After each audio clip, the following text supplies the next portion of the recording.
Philippine Folktales. Author Mabel Cook Cole. Published 1916. Publisher A.C. McClurg and Company, Chicago, USA. Chapter 6. The Story of Kanag. When the rice had grown tall and it was near the time for it to ripen, Apanatolu and Apanabalanean grew fearful lest the wild pigs should break in and destroy all their crop. So they sent their son Kanag to the field to guard the grain. Kanag willingly went to the place, but when he found that the fences were all strong so that the pigs could not get in, and he was left with nothing to do, life in the little watch house grew lonely, and the boy became very unhappy. Each day Apanatolu carried cooked rice and meat to his son in the field, but Kanag could not eat and always bade his father hang it in the watch house until he should want it. Each time Apanatolu found the food of the day before still untouched, and he began to suspect that the boy was unhappy at having to guard the grain. But he said nothing of his fears to Apanabalanean. One day, after his father had returned home, Kanag was so lonely that he used his magical power and became a little bird and flew up into the top of the tree. The next day, when Apanatolu came to the field, he looked everywhere for his son, and when he could not find him, he called, and from the top of a bamboo tree a little bird answered him. Realizing what had happened, the father was very sad and begged his son to come back and be a boy again. But Kanag only answered, "I would rather be a bird and carry the messages of the spirits to the people." At last the father went home alone, and he and the boy's mother were filled with grief that they had lost their son. Some time after this, Apanatolu prepared to go out to fight. He took his spear and shield and head axe and started early one morning. But when he reached the gate of the town, Kanag flew over him, giving him a bad sign, so he turned back. The next morning he started again, and this time the little bird gave him a good sign, and knowing that nothing would injure him, he went on. After a long journey, he reached a hostile town where the people said they were glad to see him, and added that because he was the first of his people who had dared to enter their town, they intended to keep him there.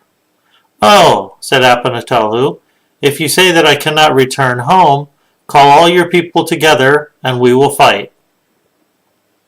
"You are very brave," answered his enemies, "if you wish to fight us all." And when the people had gathered together, they laughed at him and said, "Why, one of our fingers would fight you." Nevertheless, Apanatolu prepared to fight, and when the bravest of the enemy threw his spear and head axe at him, he jumped and escaped. They noticed that he jumped very high, so they all ran at him, throwing their spears and trying to kill him. But Apanatolu caught all their weapons, and then, while they were unarmed, he threw his own spear, and it flew about among them until it had killed them all. Then he sent his head axe, and it cut off all the heads of the enemy, and he used magical powers so that these heads went to his home in Kadalayepan. After that, Apanatolu sat down by the gate of the town to rest, and the little bird, flying over his head, called down, "The sign that I gave you was good, father, and you have killed all your enemies." "Yes," said the man, and as he started on the homeward journey, the little bird always flew near him. When he reached home, he stuck the heads around the town and commanded the people to go out all over the world and invite everyone, and especially the pretty girls, to come to a party in celebration of his victory. The people came from all parts of the world, and while they played on the gongs and danced, Apanatolu called to Kanag and said, "Come down, my son. Do not stay always in the tops of the trees. Come and see the pretty girls and see which one you want to marry. Get the golden cup and give them basi to drink." But Kanag answered, "I would rather stay in the tops of the trees and give the signs when anyone goes to fight." Then the father and mother pleaded with him to become a boy once more, begging his forgiveness and promising never again to send him to guard the rice. But he would not listen to them and only flew away. Finding that they could not win him that way, Apanatalu and Apanabalayan called the spirit servants and commanded them to follow Kanag wherever he went, and to find a girl whom he would want to marry. So the spirit servants went after him, and wherever he went they followed. By and by they stopped near a well, and there the spirit servants used magic so that all the pretty girls nearby felt very hot, and in the early morning they came to the well to bathe. One among them was so beautiful that she looked like a flame of fire among the betel nut blossoms, and when the servants saw her washing her hair, they ran to Kanag and begged him to come and see her. At first he would not listen to them, but after a while he flew into the top of a betel nut tree nearby, and when he caught sight of her, he flew into the tree above her head. "But," said he to the servants, "what can I do if I become a man now, for I have no clothes and no headband?" "Do not worry about that," said the spirit servants, "for we have everything here for you." So Kanag became a man and put on the clothes and headband, and he went to speak to the girl. He gave her betel nut, and they chewed together, and he said, "My name is Kanag, and I am the son of Apanatalu and Apanabalayan." Then the girl said, "My name is Dapilisan, and I am the daughter of Bangan and Dalangan." When Dapilisan went home, Kanag followed her, and he told her parents his name and how he had changed into a little bird. And when he had finished, he asked if he might marry their daughter.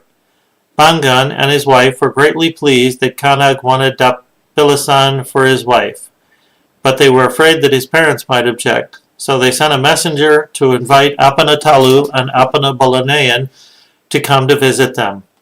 As soon as Kanag's parents heard that their son had become a man, they were very happy and started at once to go to him, carrying many fine presents. Before arrangements for the wedding could be made, it was necessary to decide on the price to be paid for the girl. A long discussion took place. Bangan and Dalangan finally said that the spirit house must be filled 9 times with different kinds of jars. When this was done, Dalangan raised her eyebrows, and half of the jars disappeared. Apanabalayan used her magical power, and the spirit house was filled again. And then Dalangan said to her, "Now the web of the spider shall be put around the town, and you must put gold beads on it. If it does not break, Kanag may marry Dapilisan." When Apanabalayan had put the gold beads on the thread, Dalangan hung on it to see if it would hold. As it did not break, she declared that the sign was good, and Kanag and Dapilisan were married. Then the people played on the copper gongs, danced, and made merry for a long time, and when they returned to their homes, Kanag and his bride went with Apanatalu and Apanabalayan. Wakas. The end.